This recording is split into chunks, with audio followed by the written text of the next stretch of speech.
എൻ്റെ എല്ലാ കൂട്ടുകാർക്കും ST കിച്ചൺ വേർഡിലേക്ക് സ്വാഗതം. ഇന്ന് അരമണിക്കൂർ കൊണ്ട് പെട്ടെന്ന് തയ്യാറാക്കാൻ പറ്റിയ നല്ല സോഫ്റ്റ് ആയിട്ടുള്ള ഒരു അപ്പത്തിൻ്റെ വീഡിയോ ആയിട്ടാണ് വന്നിരിക്കുന്നത്.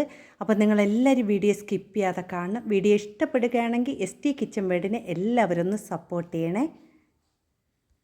അതിനുവേണ്ടി ഒരു ബൗളിലേക്ക് ഞാൻ ഇവിടെ 2 കപ്പ് പച്ചരിയാണ് എടുത്തിരിക്കുന്നത്. നമ്മൾ റേഷൻ കടയിൽ നിന്നൊക്കെ വാങ്ങിക്കുന്ന പച്ചരിയാണ് ഞാൻ ഇവിടെ എടുത്തിരിക്കുന്നത്.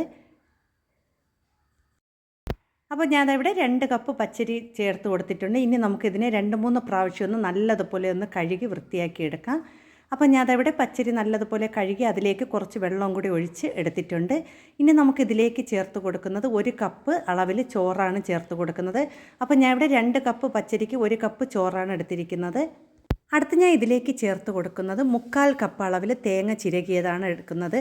അപ്പോൾ 1 കപ്പ് അളവ് വരെ നമുക്കിതിലേക്ക് ചേർത്ത് കൊടുക്കാം കേട്ടോ. ഇനി നമുക്കിതിനെ ഒന്ന് നല്ലതുപോലെ ഒന്ന് എല്ലാം കൂടി മിക്സ് ചെയ്ത് കൊടുക്കാം. ആ തേങ്ങയും ചോറും പച്ചരിയും എല്ലാം കൂടി നല്ലതുപോലെ ഒന്ന് മിക്സ് ചെയ്ത് അതിനൊന്ന് ഇട്ട് കൊടുക്കാം. ഇനി നമ്മൾ അടുത്ത് ഇതിലേക്ക് ഞാൻ ചേർത്ത് കൊടുക്കുന്നത് 1/4 ടീസ്പൂൺ അളവിൽ ഈസ്റ്റാണ് ചേർത്ത് കൊടുക്കുന്നത്. നമ്മളിതിൽ സോഡാപ്പൊടിയോ ഒന്നും ചേർക്കുന്നില്ല, ഈസ്റ്റ് മാത്രമേ ചേർക്കുന്നുള്ളൂ. അപ്പോൾ ഞാനവിടെ 1/4 ടീസ്പൂൺ അളവ് ഈസ്റ്റും കൂടി ഇതിലേക്ക് ഇട്ട് കൊടുക്കുന്നുണ്ട്. അതിനുശേഷം ഇതെല്ലാം കൂടി നല്ലതുപോലെ ഒന്ന് മിക്സ് ചെയ്തതിന് ശേഷം ഇതിനെ മൂടി വെച്ച് ഒരു 2 മണിക്കൂർ ഒന്ന് കുതിർക്കാൻ വേണ്ടി മാറ്റി വയ്ക്കാം. അപ്പം നമ്മൾ ഇത് കുതിർന്ന് വരുമ്പോൾ നമ്മളിതെല്ലാം ചോറെല്ലാം ഇതിൽ ചേർത്തത് കൊണ്ട് തന്നെ ഈ വെള്ളമൊന്നും നമ്മൾ കളയേണ്ടതില്ല. അതെല്ലാം കൂടിയാണ് നമ്മൾ അതിലേക്ക് അരച്ചെടുക്കുന്നത്. അപ്പോൾ ഞാനവിടെ പച്ചരി കുതിർക്കാൻ ഇട്ടിട്ട് 2 മണിക്കൂറായിട്ടുണ്ട്. ഇനി നമുക്കിതിനെ ഒന്ന് അരച്ചെടുക്കാം. അതിനുവേണ്ടി ഞാൻ ഇവിടെ ഒരു മിക്സിയുടെ ജാർ എടുത്തിട്ടുണ്ട്. നമ്മൾ പുട്ടിനൊക്കെ പൊടിക്കാനും അരയ്ക്കാനൊക്കെ ഉപയോഗിക്കുന്ന ജാറാണ് എടുത്തിരിക്കുന്നത്. അതിലേക്ക് നമുക്ക് കുറച്ച് വിധം ഇതിലേക്ക് ഇട്ട് കൊടുത്ത് നല്ലതുപോലെ ഒന്ന് അരച്ചെടുക്കാം. ആ വെള്ളത്തോടെ തന്നെ നമുക്കിതിലേക്ക് കോരി ഒഴിച്ച് കൊടുക്കാം കേട്ടോ. ഇനി നല്ല തരിയോ ഒന്നുമില്ലാതെ നല്ലതുപോലെ അരച്ചെടുക്കണം.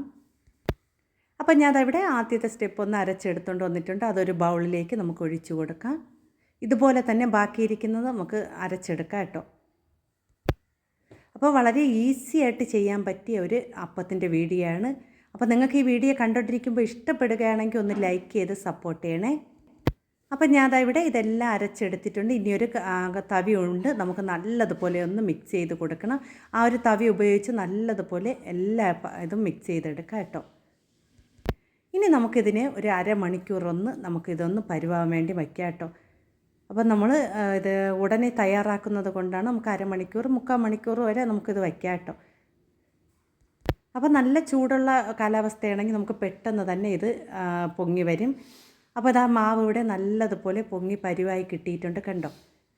അപ്പോൾ ഇനി നമുക്കിതിലേക്ക് ആവശ്യത്തിന് ഉപ്പും കൂടി ചേർത്ത് കൊടുത്ത് നല്ലതുപോലെ ഒന്ന് മിക്സ് ചെയ്തെടുക്കാം. ഇതിൽ നമ്മൾ സോഡാപ്പൊടി ഒന്നും ചേർക്കുന്നില്ല, ആ ഒരു ഈസ്റ്റ് മാത്രമാണ് നമ്മൾ ചേർത്തത്. ഇനി നമുക്കിതിലേക്ക് ഉപ്പും കൂടി ചേർത്തതിന് ശേഷം നമുക്കിതിനെ ചുട്ടെടുക്കാം കേട്ടോ. അപ്പം നമുക്ക് അപ്പം ചുട്ടെടുക്കാൻ വേണ്ടി ഞാൻ ഇവിടെ ഒരു ചീൻചട്ടി അടുപ്പിൽ വെച്ചിട്ടുണ്ട്. നമ്മൾ ഇരുമ്പ് ചട്ടിയാണ് വെച്ചിരിക്കുന്നത്. അതിലേക്ക് നമുക്ക് മാവ് കോരി ഒഴിച്ച് കൊടുക്കാം. അതിന് ശേഷം ഇതിനെ ഒന്ന് ചുറ്റിച്ച് കൊടുക്കാം കേട്ടോ. ഇനി നമ്മൾ ചുറ്റിച്ച ശേഷം നല്ലതുപോലെ അതിൽ കുമിളകളൊക്കെ പൊങ്ങി വന്ന ശേഷം മാത്രമേ നമ്മൾ അടച്ചു കൊടുക്കാൻ പാടുള്ളൂ. എങ്കിൽ മാത്രമേ നല്ല സോഫ്റ്റ് ആയിട്ടുള്ള നല്ല പഞ്ഞി പോലത്തെ അപ്പം തയ്യാറാക്കി എടുക്കാൻ പറ്റുള്ളൂ.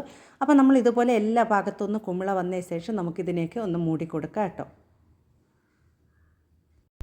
അപ്പോൾ ഞാനവിടെ അപ്പം നല്ലതുപോലെ വെന്ത് വന്നിട്ടുണ്ട്. ഇനി നമുക്കിത് ഒരു പാത്രത്തിലേക്ക് മാറ്റാം. ഇതുപോലെ തന്നെ ബാക്കിയിരിക്കുന്ന എല്ലാ മാവും നമുക്ക് തയ്യാറാക്കി എടുക്കാം കേട്ടോ. അങ്ങനെ നല്ല സോഫ്റ്റ് ആയിട്ടുള്ള അപ്പം ഇവിടെ തയ്യാറായിട്ടുണ്ട് കണ്ടോ. നിങ്ങൾക്ക് വീഡിയോ കാണുമ്പോൾ തന്നെ അറിയാം, നല്ല പഞ്ഞി പോലത്തെ അപ്പമാണ്. അപ്പോൾ എല്ലാവരും ഇതുപോലെ ഒന്ന് തയ്യാറാക്കി നോക്കാം കേട്ടോ. അപ്പോൾ നമ്മൾ ഇതുപോലെയൊക്കെ ഒന്ന് ചെയ്ത് നോക്കണേ. തലേദിവസമൊക്കെ പച്ചരി ഇടാൻ മറന്നു പോയാൽ നമുക്ക് പെട്ടെന്ന് തന്നെ രാവിലെ നമുക്ക് ഇട്ട് അരി ആട്ടിയെടുത്ത് നമുക്ക് അപ്പം ചുട്ടെടുക്കാം കേട്ടോ. അപ്പോൾ നിങ്ങളെല്ലാവരും ഒരിക്കലെങ്കിലും തയ്യാറാക്കി നോക്കണം. വീഡിയോ ഇഷ്ടപ്പെട്ട ഒന്ന് ലൈക്ക് ചെയ്ത് സപ്പോർട്ട് ചെയ്യാനും മറന്നു പോവല്ലേ.